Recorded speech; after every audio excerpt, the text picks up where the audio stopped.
মা দুর্গার একটি এরকম সামাজিক অনুষ্ঠানে অংশগ্রহণ কল্পিত কল্পনায় মোট কথা আলপনাকে সমস্ত দিক দিয়ে দক্ষিণ কলকাতার Jatin Das park metro station থেকে সবেমাত্র নামলাম।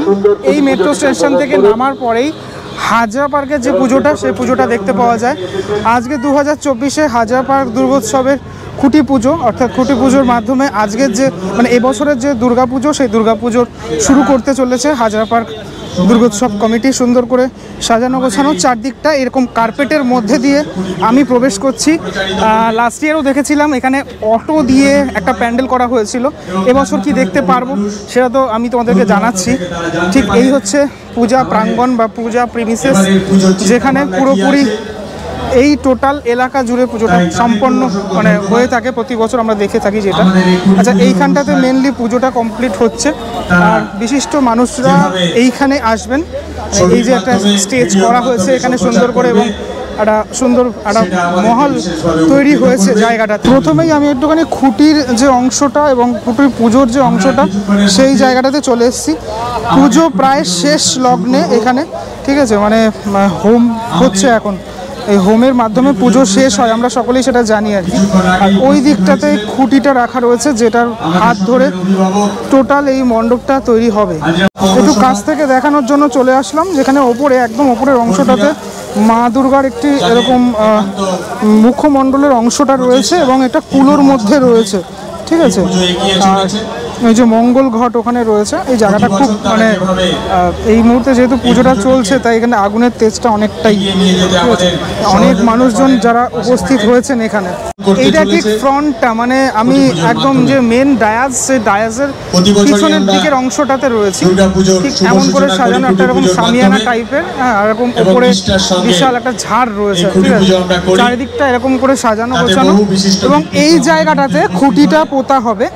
এখানে লেখা রয়েছে শারদোৎসব 2024 ঐতিহ্যের 82 বছর, ঠিক আছে। 82 বছর হয়ে গেল হাজরা পার্ক দুর্গোৎসবের।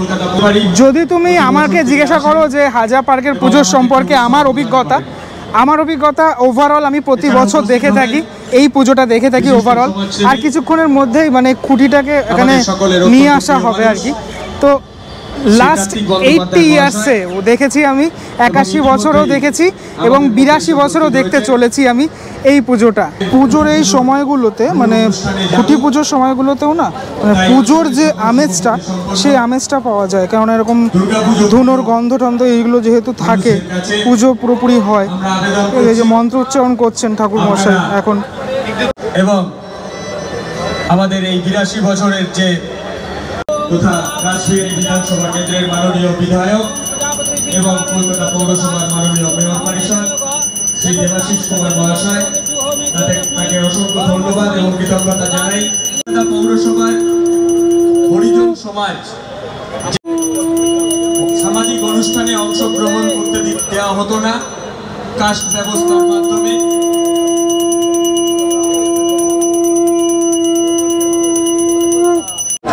আচ্ছা, খুঁটিটাকে এবারে নিয়ে আসা হলো পুজোর শেষে এখানে। এবারে এই জায়গাটাতে সমস্ত ভিভিআইপিরা এখানে আছেন, তাদের উপস্থিতিতেই খুঁটিটা এখানে প্রতিস্থাপন করা হবে। আমাদের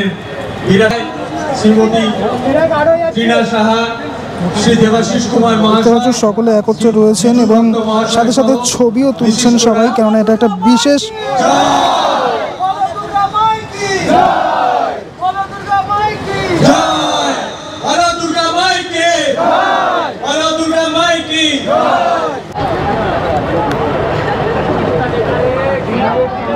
খুঁটি প্রতিস্থাপনের মাধ্যমে এবছরের শারদ সূচনা হয়ে গেল হাজরা পার্কের এবারের যে 82তম বছরের যে থিমটা হতে চলেছে, সেটা গত বছর আমরা দেখেছিলাম একটা ইনস্টলেশন আর্ট, যেটা অটোর মাধ্যমে আমরা দেখেছিলাম, অটোকে দিয়ে করা হয়েছিল, তাদের কাহিনী, অটো চালকদের কাহিনী সেটা বর্ণিত হয়েছিল।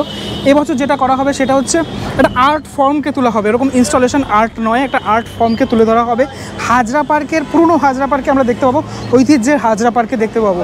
আগে কি হতো যে পুজোতে, দুর্গা পুজোতে, এখনও গ্রাউন্ডে প্রচুর লোকজন আছে, দুর্গা পুজোতে আগে সমাজের প্রত্যেকে এন্ট্রি করতে পারতো না, ঠিক আছে, নিম্নবিত্ত যারা তারা এন্ট্রি করতে পারতো না। এই যে বিষয়টা, সেই বিষয়টাকে কেন্দ্র করেই এবছরের পুজোটা হাজরা পার্কে হতে চলেছে। দক্ষিণের ঝাঁ চকচকে রাস্তা থেকে এখন আমি উত্তরের নস্টালজিয়াপূর্ণ রাস্তায়, আর দাঁড়িয়ে রয়েছি শোভাবাজার এলাকার একটি গুরুত্বপূর্ণ পুজো আহিরিটোলা যুবকবৃন্দ, যেখানে আমি গত বছরও এসেছিলাম। আহিরিটোলা যুবকবৃন্দ, আহিরিটোলা সার্বজনীন এবং যুবকবৃন্দ এদেরও কাছাকাছি পুজো, একদম বলা যেতে পারে একদম কুমারটুলির পাশেই। আর এখানেও আজ রয়েছে শারদ উৎসবের সূচনা। এখানে ব্যানার উন্মোচনও হবে, কারণ এই জায়গাটাতে এরকম ঢাকা রয়েছে ব্যানারটা। কে কাজ করছেন সেগুলো জানা যাবে, এবং নাম যদি কিছু প্রকাশ্যে আসে সেটা আমরা জানতে পারবো। প্রথমে যেটা দেখতে পাচ্ছি এখানে যে জগন্নাথ, বলরাম এবং সুভদ্রা তিনজনের আশীর্বাদ নিয়েই আজকের যে শারদ সূচনা, সেই শারদ সূচনা হতে চলেছে, কারণ এখানে তিনজনের মূর্তি রয়েছে। কামিং টু দ্য পয়েন্ট, যেই জায়গাটা মেন দেখানোর বিষয় সেটা হচ্ছে খুঁটি। এই হচ্ছে খুঁটির একদম ওপরের অংশটা, ঠিক এরকম লাল রঙের একটা এরকম ছাতার মতো কিছু দেখতে পাচ্ছি, ঠিক আছে। এবং পুরো টোটাল যে বাঁশটা যেটা রয়েছে, অ্যাকচুয়ালি এটা শাল কাঠ মনে হচ্ছে, বাঁশ নয়। তো সেটা একটা এরকম সুন্দর করে তোমার গাঁদা ফুল দিয়ে মোড়া, এবং এই নিচের যে অংশটা সেটা এইভাবে ফুল দিয়ে সাজানো রয়েছে। এবং ঠাকুরমশাই অলরেডি বসে পড়েছেন পুজোতে। 54তম বর্ষের পুজো, এবং একটা জিনিস যদি তোমরা লক্ষ্য করো দেখতে পারবে আহিরিটোলা যুবকবৃন্দের যে লোগোটা রয়েছে সেটা মোহনবাগানের যে সাথে কিছুটা সামঞ্জস্যপূর্ণ, কারণ এই এলাকাটা মোহনবাগানের সাপোর্টার।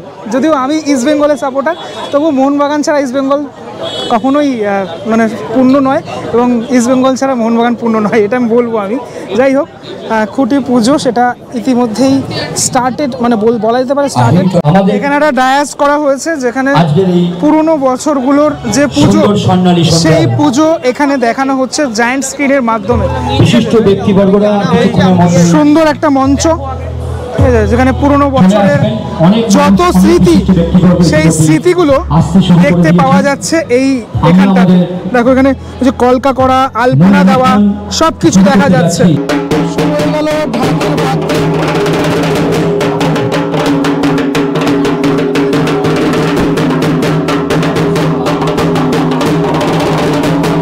পুজোর সময় ছাড়া তো শোনাই যায় না ঢাকার আওয়াজ, এনজয় করি।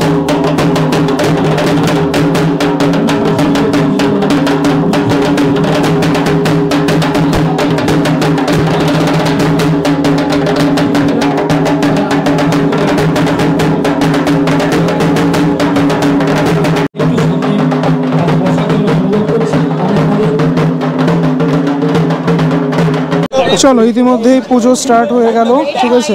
ওইদিকে ধুনোর গন্ধ পাচ্ছি আমি, আর এদিকে মানে পুজো সবেমাত্র স্টার্ট হলো আর কি। আর ওইদিকে ঢাকের আওয়াজটা একটু আগেই শুনলে তোমরা। ঠাকুরমশাইয়ের মন্ত্র উচ্চারণ শুনে সেই অষ্টমীর দিনের কথা মনে পড়ে যায় আর কি।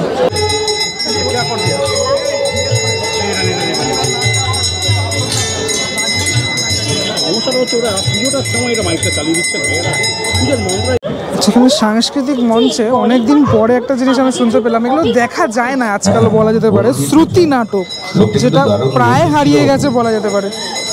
অসাধারণ একটা ফিলিংস হচ্ছে আমার। আমি মাঝে মাঝে ইউটিউবে আজও শুনে থাকি। রাইট নাও এখানে পুরোহিত মশাই আরতি করছেন।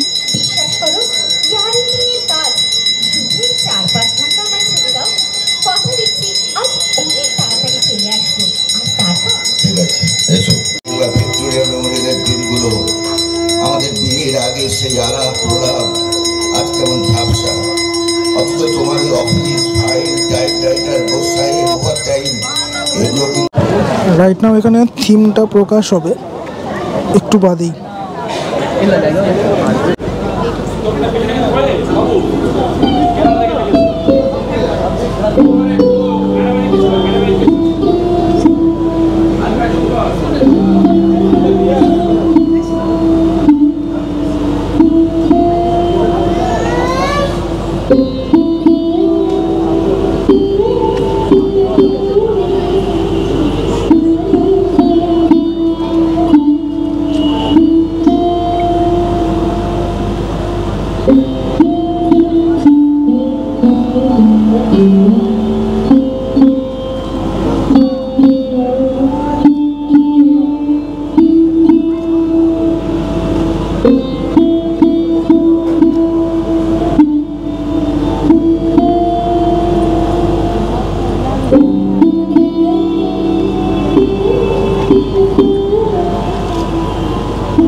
দেবজ্যোতি বিহানা মহাশয়, শিল্পী, সেই শিল্পীকে সম্বর্ধনা দেওয়া আমাদের হবে। দেবজ্যোতি দা 54তম বর্ষের মৃৎশিল্পী নবপাল এবছর এখানে দায়িত্ব নিয়েছেন।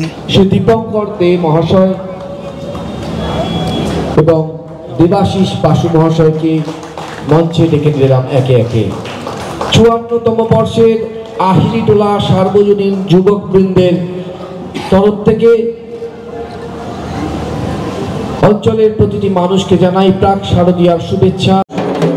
এবার খুঁটিটা প্রতিস্থাপনের পালা। ঠিক নির্দিষ্ট স্থানে খুঁটিটা এখানে প্রতিস্থাপন করা হচ্ছে। জগন্নাথ, বলরাম এবং সুভদ্রা দেবীর আশীর্বাদ নিয়ে আজকের যে খুঁটি পুজো তার মাধ্যমে সাজের সূচনা হয়ে গেল।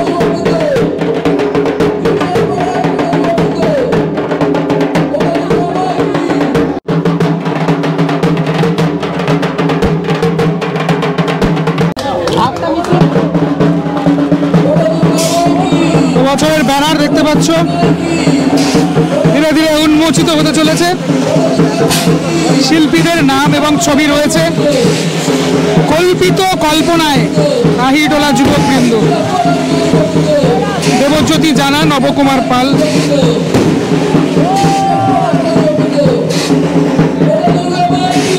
সুন্দর ভাবে এই উপস্থাপনা করা হলো ব্যানার উন্মোচনের মাধ্যমে, খুঁটি পুজোর মাধ্যমে।